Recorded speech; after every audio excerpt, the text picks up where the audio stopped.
Okay, I'm going to show you how to create a custom paintbrush out of anything that you would choose to draw, and it's really pretty simple, so let's go ahead and get started.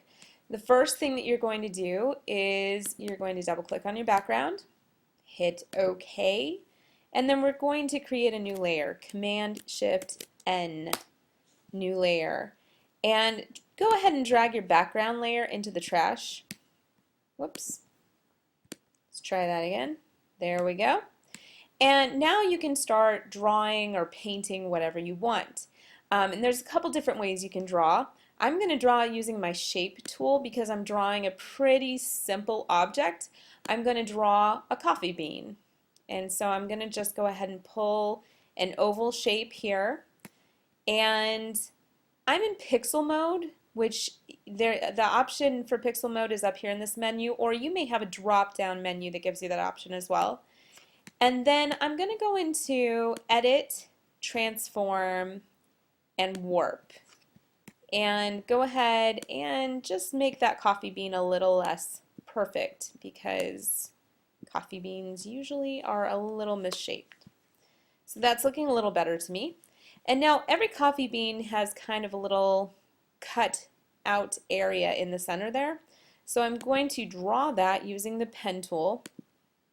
And this is something that you can do too. If you have something really precise, you can use the pen tool, or if you just want to click away like I'm doing here. This is not a really precise part of the bean, but I'm going to kind of create a little jagged edge for this going down here. And that's looking pretty good. So now I'm going to decide what color I want to fill this path with. And I can do that by selecting the foreground color and then just choosing a different color to fill the path. And to fill the path, I have to use my path selection tool, which is down here. Select the path, then hit Control click Fill Path. And since I've already selected my foreground color, I'm just going to say OK to foreground color. And there my path is filled. And if you're happy with that, just go ahead and hit delete, and then that will delete the path that you drew, and you'll be left with just the color that you filled that with. If you like that as a coffee bean, which it's not my favorite coffee bean, but it'll do for this, you can go ahead and leave that. You can also go into your layers and use your layer styles if you want to. You could add a stroke to this coffee bean. You could do a pattern overlay. You have to take the pattern overlay down in opacity in order to see the colors that you used, but you can go ahead and do that. And then just choose maybe different patterns that can give the bean some different textures. So feel free to try that. You could bevel and emboss if you wanted to create kind of a rounder looking bean, but I'm not too crazy about the look of that, so I'm not going to choose that. I'm just going to go ahead and stick with a plain bean. And I'm going to now use my crop tool to kind of crop down everything so that I have a nice small area where my bean is. And I'm going to go to Edit, Define, Brush, Preset. And what you'll get when you do that is a little image of your brush here, and then an option to name it. So I'm going to name it Java 2 because I've already created a few different coffee bean brushes. So I'm going to hit OK. And then let's see what we can do with this coffee bean brush now. So if I go into another document and I choose my brush, you can either choose that up here or just hit B. You can see that my brush is already in the shape of a coffee bean. If it's not, you can choose the coffee bean that you just made by going into your brush selector up here and then choosing the last brush in the menu. So you'll just have to scroll down and choose that last brush. And if I was to, I'm going to have to try to get a darker brown here. If I was to go ahead and click, you can see now I've got this coffee bean that I made.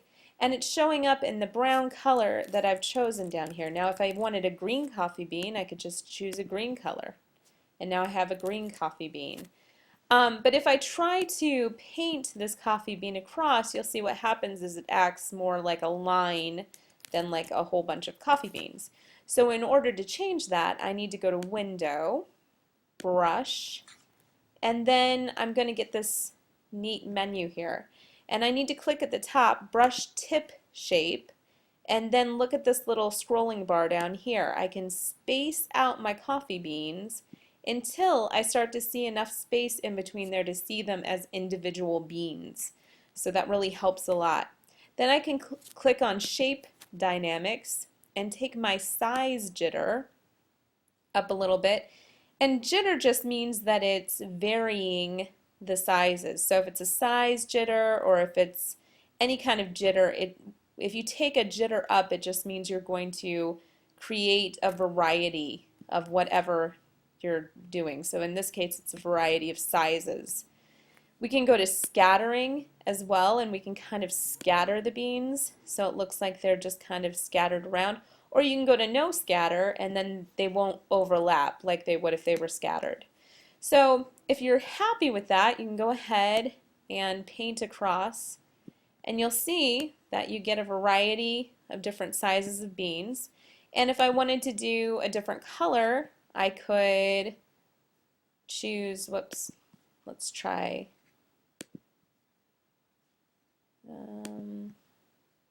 there we go. Nice brown color. Try a brown color over the green as well. Now, if you are, let's go ahead and close this brush window. If you are wanting to create different effects on the brush itself, you can create a new layer and put maybe some of your coffee beans just in that layer. And then with that layer, you could go into your Move tool, you could transform that by moving those around a little bit within that background. You could then create a new layer on top of that.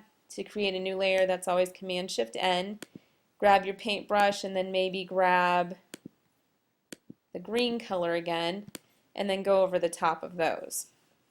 So now it's looking a little crazy, but you can get the idea of how you can create a really interesting background just by creating some custom paintbrushes. So go ahead, experiment, have some fun, and I will see you in class.